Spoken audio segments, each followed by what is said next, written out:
ายกินผักอันนี้ครั้งแรกในชีวิตพี่น้องกินเก็บผักเก็บงากินมือนี่ไปแกงหน่อไม้อย่าเป็นหน่อไม้เนี่ยนี่เด้สุกไวเนาะถ้วยหนึ่งว่าควันกลุ่มอยู่พี่น้องพอดีแล้วให้ทางน้องมีนาเพิ่นเอาน้ำมันอยู่เฮือนเฮาเนาะเอาพี่น้องเปิดภาพมาอีกบัดนี้เนาะกับพ่อกับน้องชายคือเก่าเอากราบสบายดีเด้อสบายดีเด้อสวัสดีพี่น้องป้าลุง FC มาสู่ทุกคนพี่น้องกะมื้อนี้กะมาอยู่ทางเฮือนหลังเก่าเนาะพี่น้องกะเฮือนสาวเพชรอยู่หั่นแหละพี่น้องกลับไปหาเพิ่นว่ากำลังนึ่งข้าวนี่ฮักกระตักน้ำเมื่อกี้นี่บ่ได้ถ่ายคลิปเนาะพี่น้องมาหาทางสาวเพชรคือเก่าคือเดิมเนาะพี่น้องนี่ก็ถือว่าโอ้พี่น้องกะถ้าใครติดตามเพิ่นก็คือสิฮู้อยู่ดอกเนาะพี่น้องกะทางเบาดีถ่ายตอนนั้นเนาะพี่น้องบางคนก็คือสิคิดฮอดเพิ่นแหละพี่น้องบาง FC ก็ว่าคือบ่ไปหาสาวเพชรแน่เดี๋ยวไปหาเพิ่นกันเลยพี่น้องพูดแหละเพิ่นเฮ็ดกินเฮ็ดนั่งไฟอยู่บ่โอ้ทางสาวเพชรสบายดีเด้อโดยเฮ็ดยังน่ะนึ่งข้าว โดยทางแม่ก็ไปแล้วแมันบ่ทางแม่เพิ่นก็ไปขึ้นเวียดเรียบร้อยพี่น้อง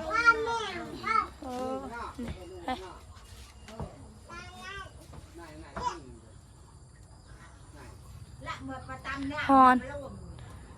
นเนาะนี่เนื้อใช้กิน ฮะ เนื้อจะใช้กินมาแต่ถ่ายคลิปน้องลังเพิ่นน้อง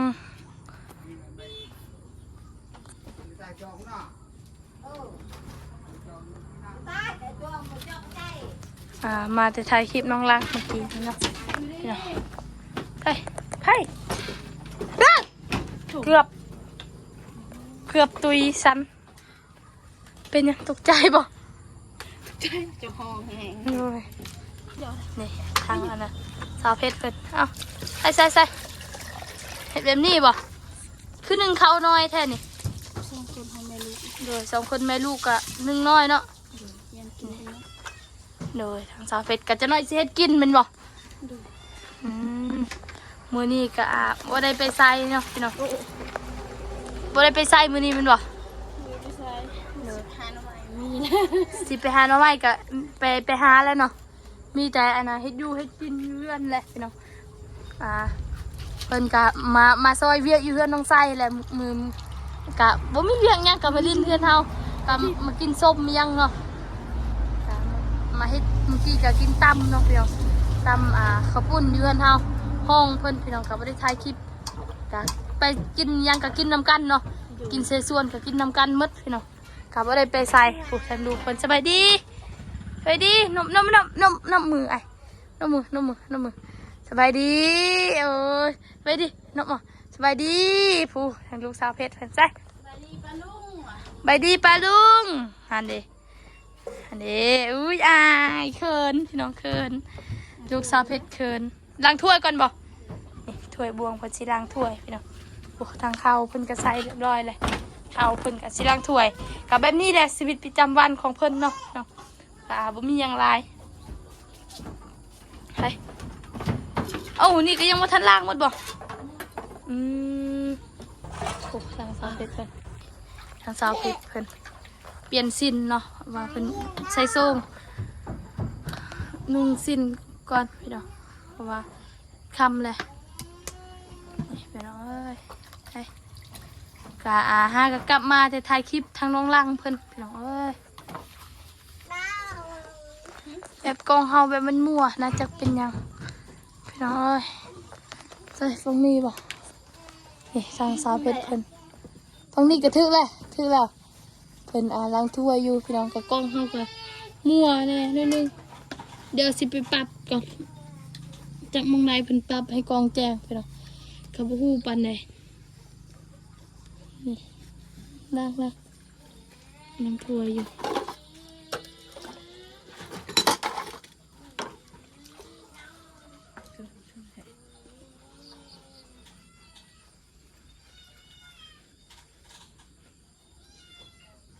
จะมือเลยถ้วยนี่บ่ได้ล้าง วันนี้ นึ่งข้าวเช้าวัน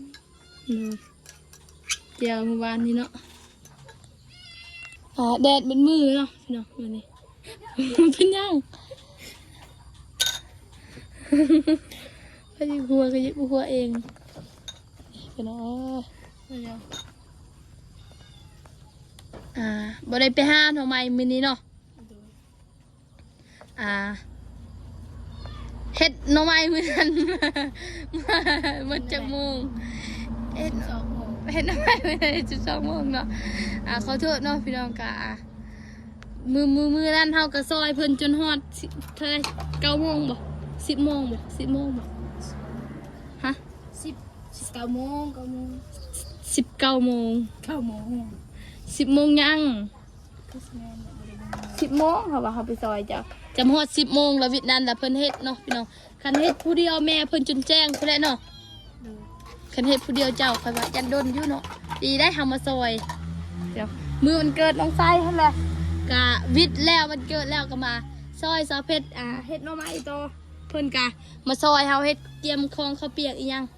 เฮาก็มาซอยเพิ่นขึ้นบัดนี้แต่ทำอิฐเพิ่นว่าสิเป็นแม่ครัวเนาะพี่น้องแต่มีซอเพชรโชดแล้วก็ให้ซอเพชรโชดเนาะพี่น้องเพราะว่าเพิ่นก็เฮ็ดอยู่ร้านอาหารผู้นี้นะเบิ่งสูตรเอาผู้นี้บ่ฮู้ผู้นี้เบิ่งในโทรศัพท์เอาเพิ่นก็เคยเฮ็ดตลอดเลยแต่มันมีนะบ่เคยบ่เฮ็ดเอาบ่ เฮ็ดเป็นเมื่อย ดูเฮ็ดเป็นอยู่แล้วเนาะถนนมีนาสบายดีเด้อมาส่งจิบข้าวซาเพชรแม่นบ่นี่พอดีแหละจะน้อยเฮ็ดอยู่ครัวกินนะเพิ่นเลยจะน้อยกะปกติเฮาบางเทื่อกะมากินอยู่นี่เนาะบางเทื่อเพิ่นก็กินอยู่เฮือนเฮามื้อนี้ก็กินอยู่เฮือนเฮา นี่ช่วยเฮาแน่ มีช่วยเฮาได้อยู่นี่จึงมีหลายปะอยู่พี่เด้ตักอิหยังหน่อไม้อิหยังมากินอยู่นี่พี่น้องเป็นหยังมาเจ้ารถเจ้าอยู่ไสรถเจ้าเป็นหยังหยดอยู่นี่บ่ใช่เป็นหยังรถเจ้าดู โอ้ให้เจ๊กี้เอาว่า ดูนี่ทางชาวเพชรว่าหยังกลมกินนี่ สุกหน่อไม้ จะหน่อยสิซุปหน่อไม้บ่จะมึงเทื่อกับมากินมาตู้เพื่อนชาวเพชรมึงเทื่อกับชาวเพชรมาตู้เพื่อนเฮาไปมาตู้ดอกจังไรก็เป็นครอบครัวเดียวกันอยู่แล้วอยู่เพื่อนเดียวกันอยู่แล้วเนาะ นี่นี่ก็ได้เข้าทางลุงแม็กให้แน่ โดย ทางใจทางลุงแม็กหลายๆเด้อ โดยทางลุงแม็กเอาข้าวให้ชาวเพชรเพิ่นข้าวสารเนาะ ดู พี่น้องลุงแม็กเอาให้ข้าวสารทางชาวเพชรเพิ่นพี่น้อง ขอโทษพี่น้องหิวน้ำเนาะเต็มกี้เนี่ยบ่ได้กินน้ำแล้วกินน้ำก่อนเว้าจนคอแห้งหมดมือมื้อนี้เว้าพี่น้องเอ้ยเว้าหมดมือได้ เรายังหมุนมือบ่ว่า อย่าเฝ้าเว้าหมดมือมื้อนี้พี่น้องเอ้ยบ่ได้กินฮอดน้ำคอจนแห้ง ว่าบ่พักเลย เอ้าอีหลีได้เขาเว้าถ่ายคลิปเด้เขาก็ต้องเว้าแบบนี้แหละ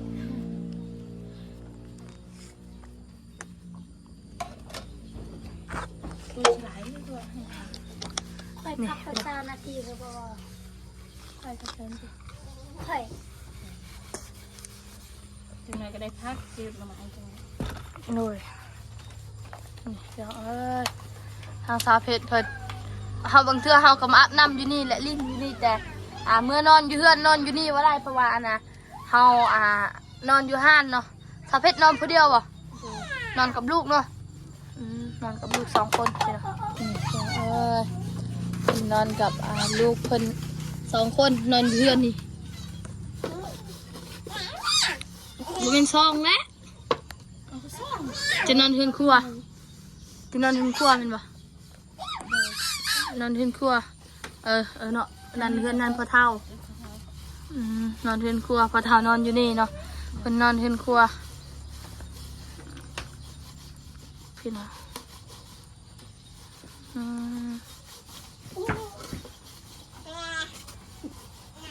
นี่เนาะทางสาวเพชรเพิ่นกะอันนั้นล้างถ้วยบ่แม่นล้างถ้วยล้างสไลด์พี่น้อง กแล้วบ่เฮาเว้านะพี่น้องบ่ฮู้คือกันได้จากคนห้องแบบใดพี่น้อง กำลังแล้วล่ะ กะทายเทอละเล็กเทอละน้อยเนาะพี่น้องนี่แม่นนี่นะ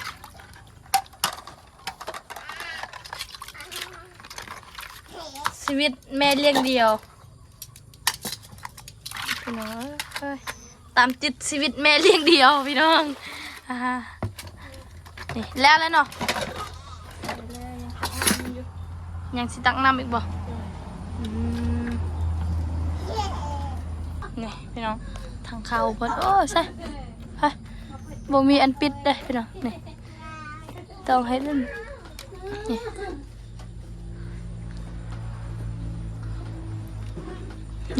เป่าไฟก่อนพี่น้อง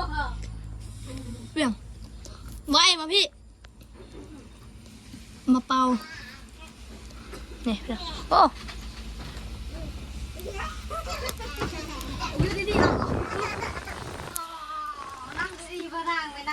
นี่น้องเอ้ยเห็นบอกเขาเบาแล้วอย่าหยอกกันอย่าหยอกกันนี่พี่น้องไฟลุกเลยบอกฟังเสียงพี่น้องสาดนี่แบบชนบทเฮากะนี่แหละเอาฟืนนี่แหละพี่น้องดังไฟ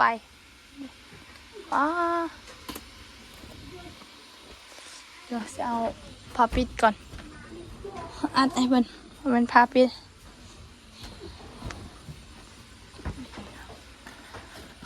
เอากระทายเทละเล็กเทละน้อยเนาะพี่น้องกะจะน้อยกะเพิ่นข้าวสุกพี่น้องใส่สุกแล้วว่าสาเป็ดข้าวเป็นสุกแล้วเนาะให้จะว่าสิครัวยังปลาแห้ง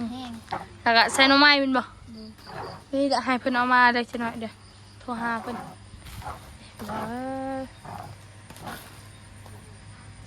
โทรศัพท์ห่างจะยังใส่ได้บ่โทรศัพท์ตัวเก่าๆจังนะโทรศัพท์ตัวเก่าๆจนยังให้ลูกลิ้นเป็นบ่โทรศัพท์ตัวจะแปลงเลยนะโทรศัพท์ห่างไปน้องเอ้ยตอนนั้นลูกเพิ่นทุบอันนี้เอาให้ลูกเพิ่นลิ้นแม่ก็บ่ค่อยได้ลิ้นเนาะพี่น้องเริ่มเชื่อจึงสิเห็นแม่เพิ่น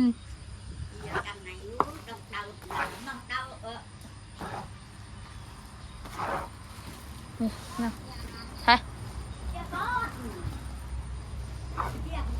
นี่ทั้งแม่กับท่านกับแต่ท่านมาแต่ไปเบียดจังมือแหละเพิ่นมาไปเพชรวันนี้บ่ไผเปียผมให้น้องมีนาล้างแล้วบ่มือสาวเพชรหยอกซื่อๆไปแล้ว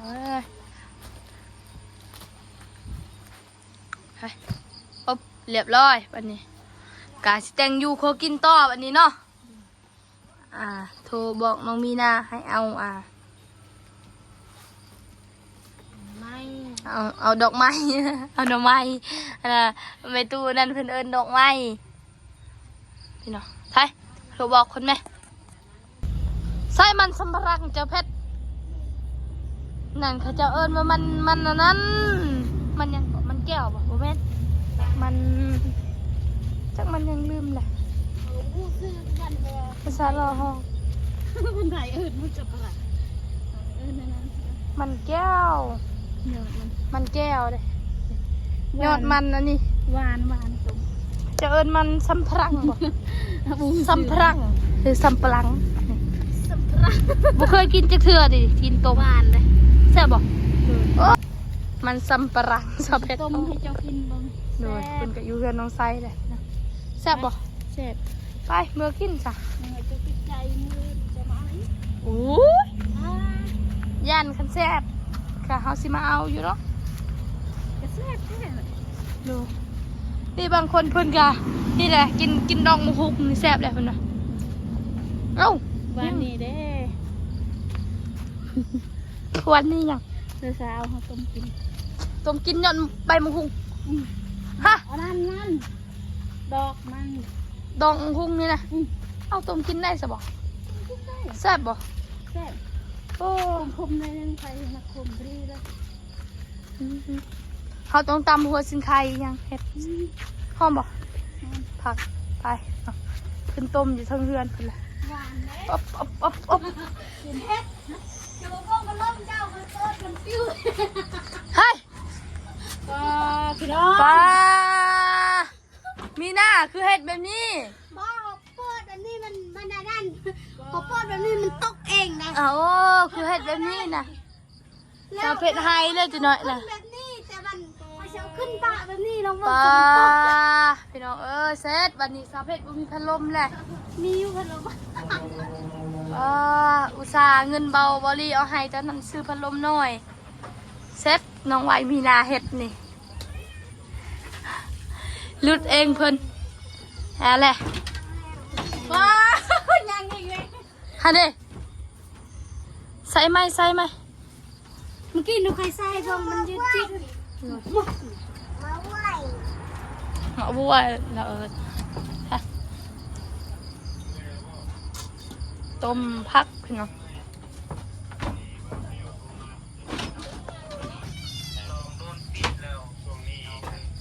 เอ้าลูกสอบเป็ดเบิ่งโทรศัพท์ ดอกมันเขาต้องออกตรงนี้ก่อน เอาจองออกนี่ก่อนบ่ออกเลยนะถ้าเขาบอกออกเดี๋ยว คิวบ่มีนะเอาลงค่อยๆนั่นนี่เบิ่งออเดอร์วิธีซาเพชรพี่น้องต้องเอาออกอันนี้ก่อนบ่ใส่เกลือเป็นนัวบ่ต้มเนี่ยบ่เอาใส่เกลือเป็นนัวมันจึงเข้าแต่เสื้อเขาลดแซ่บ เกลือ ใส่เป็นนัวนำ จะใส่ เลยคือเอานำลายแท้น่ะ บ่เอาล้างสิ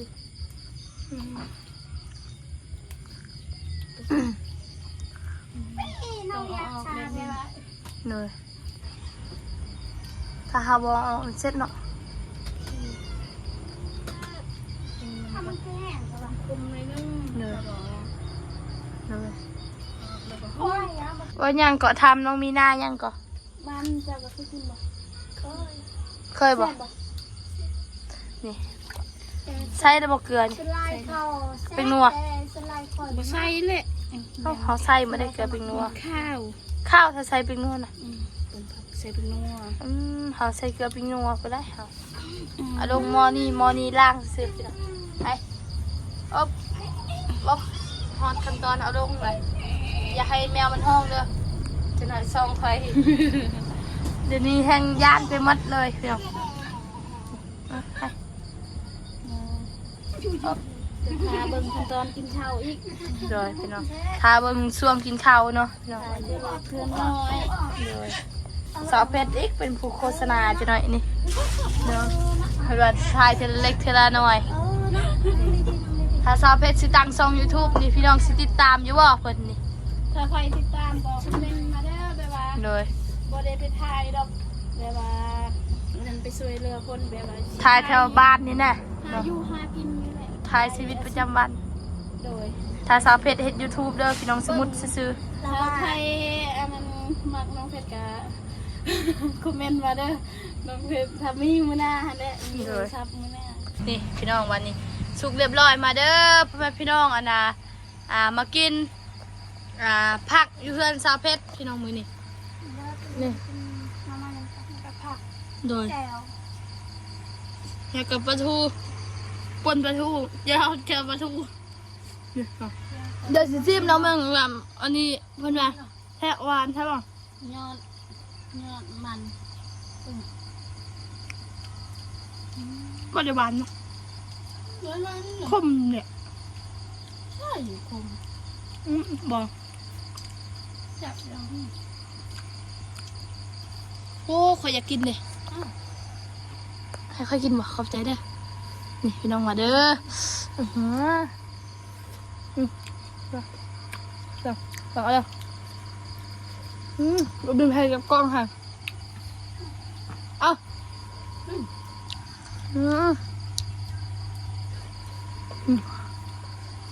ฮัลโหลเพื่อนพี่น้องปลาลุง